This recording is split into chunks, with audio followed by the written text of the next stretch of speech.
could shock. At some point in the last 2 years, a South African teenager logged into Discord to join what looked like a private gaming server, only to discover months later that the same digital room had quietly become a recruitment funnel, feeding a real-world war thousands of kilometers away. That single click, framed as just another server invite, would eventually lead some young men toward Ukraine, and in several documented cases to their deaths. Before this story goes any further, this is one of those videos you'll want to watch all the way to the end, because what starts as online gaming culture slowly unravels into geopolitics, money, identity, and how modern wars now begin on platforms built for play.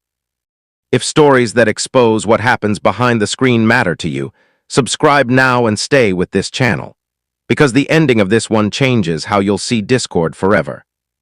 And as you listen, keep watching to the final moments, because the most disturbing detail isn't how Russia recruits or even who gets recruited, but how easily ordinary digital habits can be redirected into life-and-death consequences without anyone noticing in time. Here's the tease. This isn't a story about soldiers being drafted from the streets or official embassies making offers. It's about memes, voice chats, shared missions, and a slow shift from virtual teamwork to real combat roles. What sounds impossible at first becomes disturbingly logical once you see the full chain. So let's begin with a simple question that frames everything. How does a gaming platform designed for fun become a gateway into a foreign war? At the start, nothing looks suspicious. Discord servers pop up every day, especially in South Africa's active gaming scene, where first-person shooters, strategy games, and military simulators already blur the line between play and realism. New servers promise elite tactics, international teammates, and next-level experiences. To a young gamer, that sounds like status. To a recruiter, it's raw material. Inside these servers, the tone changes slowly. Conversations drift from game mechanics to real weapons, from fictional battles to real conflicts. Ukraine comes up casually at first, framed as a place where skills actually matter. The idea planted is subtle. What you're good at online has value offline. The line between game and war thins without ever being announced. What makes this recruitment different is that it rarely starts with ideology. Instead, it starts with belonging. Gamers are praised for discipline, teamwork, and reflexes. They're told they already think like soldiers. When identity shifts, behavior follows, then money enters the picture. Not large sums at first, just hints of paid opportunities, travel covered, gear provided. For young men facing unemployment or stagnation, especially in communities with limited economic mobility, the promise feels less like danger and more like escape. War is never called war. It's called work. At this stage, Russian-linked intermediaries often avoid official language entirely. They don't talk about Moscow or the Kremlin. They talk about contracts, private units, and security roles.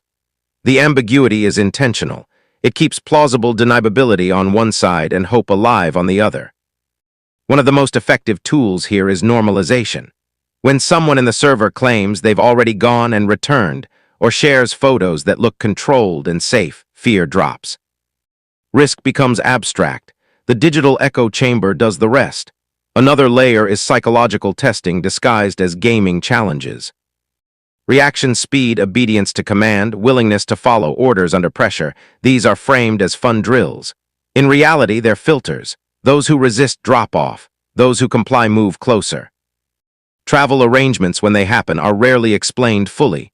Routes are indirect, purposes are vague. By the time reality sharpens, many recruits are already across borders, dependent on handlers for food, transport, and information. Choice narrows fast. This is where the story turns darker. Once inside conflict zones, expectations collapse. Roles change, promises thin out, communication with home becomes sporadic. Some South African families only learn what happened through silence, then rumors, then confirmation that never arrives officially. What's especially chilling is how deniability protects everyone except the recruit. Governments can claim ignorance. Platforms can claim misuse. Recruiters disappear. The individual remains fully exposed. Midway through this story, it's worth pausing to reflect on how modern conflict recruitment no longer needs propaganda posters or public rallies. It needs algorithms, anonymity, and patience. That's the real evolution here. If you're finding this breakdown valuable and unsettling, this is exactly the kind of deep dive we do. Subscribe now. Because the second half reveals the mistakes almost everyone misses when they think this could never happen to them. As the process continues, mistakes pile up quietly. Recruits underestimate language barriers, overestimate their protections, and misunderstand international law. Being a foreign fighter carries consequences long after the battlefield, even for those who survive.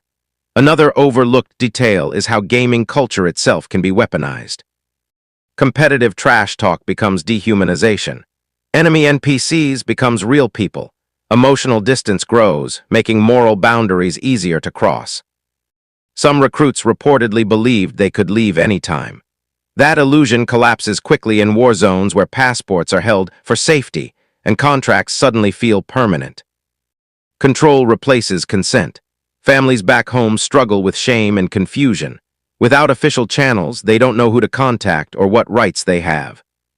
Silence becomes its own kind of trauma. As news slowly surfaces, platforms scramble to moderate, but by then the networks have already adapted. New servers appear, new names, same methods. In the final stretch of this story, what stands out is not just Russia's strategy, but how global digital spaces have become recruitment terrain. Borders matter less, screens matter more. And this leads to the final point. The most dangerous part of this pipeline isn't the battlefield. It's the moment when entertainment quietly becomes preparation. And no one tells you the rules have changed. This video isn't about fear, it's about awareness. Because the war didn't start when boots hit the ground. It started when a gamer clicked join server without knowing who was really listening.